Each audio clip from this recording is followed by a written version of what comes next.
मन लगाकर सुनिए दोस्तों। लोग कहते हैं जीवन कठिन है, पर सच तो यह है कि जीवन कठिन नहीं है। कठिन है हमारा अपना मन। ये मन जो कभी शांत रहता है तो कभी तूफान बन जाता है, कभी मुस्कुराता है तो कभी हमें आंसुओं में डुबो देता है। गौतम बुद्ध ने कहा था, मन ही सब कुछ है, जो तुम सोचते हो वही तुम बन जाते हो। सोचिए, अगर यही मन आपका मित्र बन जाए तो जीवन स्वर्ग सा लगेगा, और अगर यही मन आपका दुश्मन बन जाए तो जिंदगी एक जलता हुआ नर्क बन सकती है। आज हम हर जगह सफलता की तलाश में भाग रहे हैं, पर सच यह है कि जीत और हार दोनों का असली खेल बाहर नहीं बल्कि भीतर चलता है। बाहर की दुनिया तो सिर्फ दर्पण है, असली तस्वीर तो आपके मन के भीतर बनती है।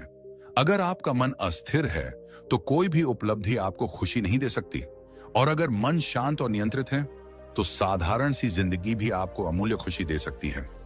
एक पल ठहर कर सोचिए, कितनी बार ऐसा हुआ है कि आपने कोई बड़ा निर्णय सिर्फ गुस्से में लेकर पछताया? कितनी बार ऐसा हुआ है कि आपका मन चिंता और डर से भरकर आपको रात भर सोने नहीं देता? कितनी बार आपने महसूस किया कि आपका मन आपको गुलाम बना रहा है और आप चाहकर भी उससे निकल नहीं पा रहे? यही कारण है कि बुद्ध ने मन पर नियंत्रण को जीवन का सबसे बड़ा विज्ञान कहा। कल्पना कीजिए, एक इंसान जिसके पास करोड़ों की संपत्ति हो पर उसका मन बेचैन हो, क्या वह कभी सुखी हो सकता है? दूसरी तरफ कोई साधारण व्यक्ति जिसके पास ज्यादा कुछ ना हो लेकिन उसका मन शांत हो, उसका मन नियंत्रित हो, वही असली राजा है। यही कारण है कि बुद्ध ने कहा, जो अपने मन को जीत लेता है वह सबसे महान विजेता है। हम सभी ने कभी ना कभी महसूस किया है कि मन कितना शक्तिशाली है। कभी यह हमें आसमान की ऊंचाइयों तक पहुंचा देता है और कभी अंधेरे कुएं में धकेल देता है। एक छात्र परीक्षा से पहले सोचता है, मैं असफल हो जाऊंगा, और वही डर उसे सचमुच असफल बना देता है।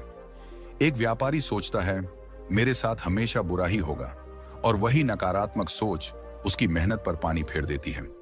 मन हमारी हकीकत को गढ़ता है। जो हम सोचते हैं वही हमारे जीवन में घटित होता है।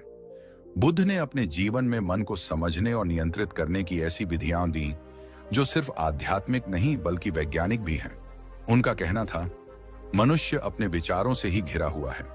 जिस प्रकार पहिया बैल के पैरों के पीछे चलता है, उसी प्रकार बुरे विचार इंसान का पीछा करते हैं।